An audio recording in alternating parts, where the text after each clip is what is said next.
It just seemed like we skipped a year and we just started from the FPX days, like the way we're talking, interacting.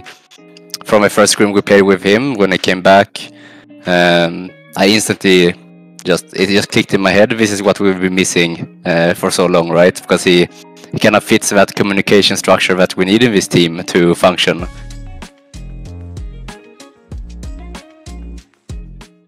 Hey guys, this is Pedro in the back with a brand new interview again covering VCT EMEA Kickoff. I'm here accompanied by Erik of NAVI, coming off of their win over BBL 2-1 in the opening match of their EMEA Kickoff run. So, Erik, like I said before, thank you so much for taking the time. I just want to just start off by just covering this recent match that just happened just now. It was a quite resilient BBL, all things considered, when it comes to expectations revolving around them, pairing up with you guys. But what was it like just trying to just take them down in map three and just trying to overcome them and their challenges? I mean, I think the first map for us, we kind of knew what we were doing. I feel we were a little bit tense and a little bit not nervous, but the first game on LAN can always be a little bit wonky. So we were missing a lot of utility. I think we did some team flashes, we did some team kills, stuff like this, and it kind of cost us some important rounds. But I felt confident going into the two last maps because we had a good read on them, on how they like to play, and we kind of stayed calm and just trusted the preparation we had. So honestly, the two last maps kind of felt like we had everything under control. Obviously, they did some good stuff, but they weren't showing anything too new in my eyes because they were kind of playing more, defaulty comps. So it felt kind of, I would say, just a normal day, right? Comfortable and calm, I would say. I guess it's just the result of just the long off season, right? Because it's been like 6 months or around 6 months since you guys last played a competitive match. Is that kind of, is there a reason within that? Yeah, I mean, we didn't have too many off-season tournaments in EMEA, at least tournaments that wasn't region locked. So we only had the show matches in Japan to kind of warm up with. So this is the first time on stage with real stakes in a very long time. So I would expect us to be a little bit rusty when it comes to being on a stage. But every team here has prepared for so long. Usually the first game will be kind of competitive because you have 6 months of preparation and you're kind of clashing and no one has an idea on how the other team will play, right? But after that first map you can loosen up a little bit, you get a better read, the players get into their head on what we need to do, and the better team should win in most cases. Yeah, and the better team did win for this occasion, for you guys. And sticking the focus onto this team, of course, I gotta talk about artists returning to the team for this year. Just a reunion of the FPX squad in 2022, and everything before that. And so, what's that experience been like? Has it been just basically as seamless as it can be when it comes to playing or competing with a person as familiar as artists? Has there been any challenges, or how has that been like for you as the coach? I think in the start it was actually surprisingly seamless. It just seemed like we skipped a year and we just started from the FPX days, like the way we're talking, interacting. Obviously had some, let's say, habits that I picked up from NA and maybe some trauma in some ways, that he didn't have before, right? So, that's something we're working on, but honestly, he's been fitting in like a glove, it's from my first scrim we played with him when I came back. I instantly it just clicked in my head. This is what we've been missing for so long, right? Because he kind of fits that communication structure that we need in this team to function. Just in the way we have some loud people and some more quiet people, right? Followers and leaders. You can have to balance that out, and artist does that perfectly in this team. So yeah, it was very seamless. I'm kind of curious on what you feel those habits that artists had in North America was. If you can like dive into that.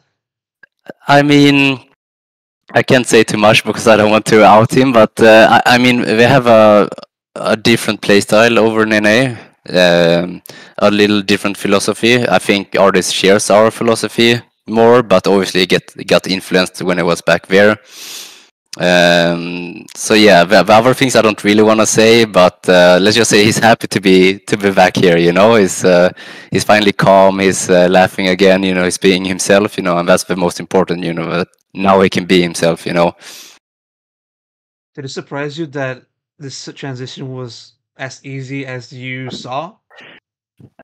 it surprised me because you know, with time you get older, you have more experience in teams, but I don't know. It just felt. It felt like you were meeting your your old childhood friend again, you know, and suddenly everything just feels like normal again.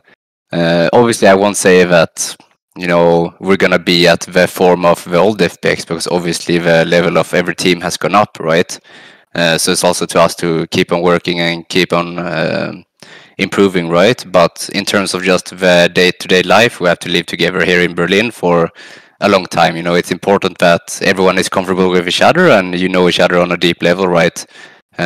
Just to make this season work. So in that regard, I'm just super confident and I'm super happy that it was so seamless. Yeah, on top of just looking at the team reuniting and just getting back to its roots, um, of course, from the outside looking in, people are going to say, "Oh, FPX, same thing." You know, basically running it back. Of course, we might see the same sort of results in 2024. Hopefully, of course.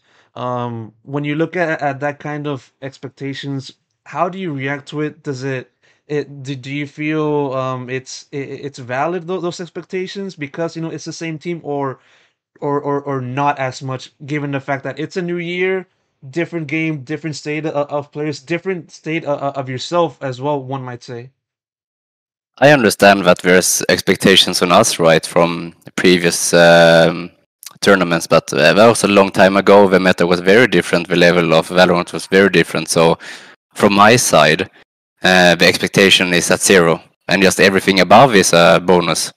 It's kind of outlook I always have, and I think we should have as a team. Obviously, we can have some internal pressure on us because we know that we have achieved a lot in the past, and we kind of want to do it again. But at the same time, you have to be a realist and realize that there's a lot of players coming up. The game is changing, so you can't expect everything to just work from day one just because you're bringing in an old roster, right? You can't be that naive. But yeah, I understand why the fans and people around think that we will do good, but I'm trying to set the expectation a bit lower so we get that you know, rush of dopamine if we exceed it, right? Of course, of course. I want to now get your perspective on what the current meta is like, because we've been seeing various different comps of just double initiator, double duelist, duelists playing smokes, and other kind of stuff. And on top of that, you know, the recent changes to the agents. I mentioned this at length during my times interviewing players in VCT MX. But from your and what do you think about the changes to the game and how it is right now compared to let's say last season? I mean, a funny story. So, one day before the Sky changes came out, we had to fill in a questionnaire from Riot, and the question was, if you worked for Riot Games for one day, what would you do? And I wrote, flashes on Sky don't recharge. And literally the next day, they did that change, you know? So in my head, I'm like, yeah, I'm a genius, you know? But I think the changes are good. Like last year, we saw a lot of double smoker, double controller with Sky as a sole initiator because Sky has like 5, 6 flashes. I don't know, and she can both do the flashes, be initiative, but also be the information seeker. With these Sky changes, you kind of have to choose. You know, do I want to use my flash for information, or do I want to use it as a fighting initiating tool? Right? It kind of raises the skill bar a little bit, so you have a drawback if you want to play Sky with double controller. You know, now it's a risk. You know, it's not just the meta that you have to play. So it opens up the comps for everyone to play. You know, double initiator, right, with solo controller or something else. So I think it's in a really healthy state, because obviously some teams, as we saw, is still sticking with the Sky. Some teams are going away from it. Some teams are doing both, and that's kind of what we want, right? We want some diversity. We want there to be a choice of what comp you want to run, right? Like multiple comps are viable, and I think Riot has achieved that. So for me, in terms of like balancing, it's in a really good state. About the maps though, it's not the best map pool, I would say, in terms of fun level.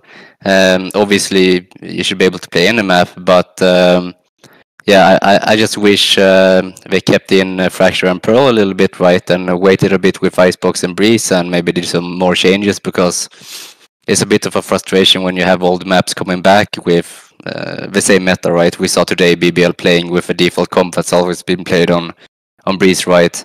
I'm sure on Icebox we're gonna see a lot of default comps as well. So, you know, I just wish they kept in the more interesting maps in the map pool and maybe reworked the old maps a bit more. And that's kind of my take on it. I think it's in a healthy state, and just hoping for some map changes. So now we understand who's the main reason behind the Skyner. So we're gonna be pointing at you from now on, Eric. So, but even so, really appreciate you, giving me your perspective to the game. And I wish I could ask more questions, but we're out of time. So that said, Eric, thank you so much for taking the time for this interview. I really appreciate it, Thank and you. best of luck to you and the team for the future. Thank you. Thank you so much.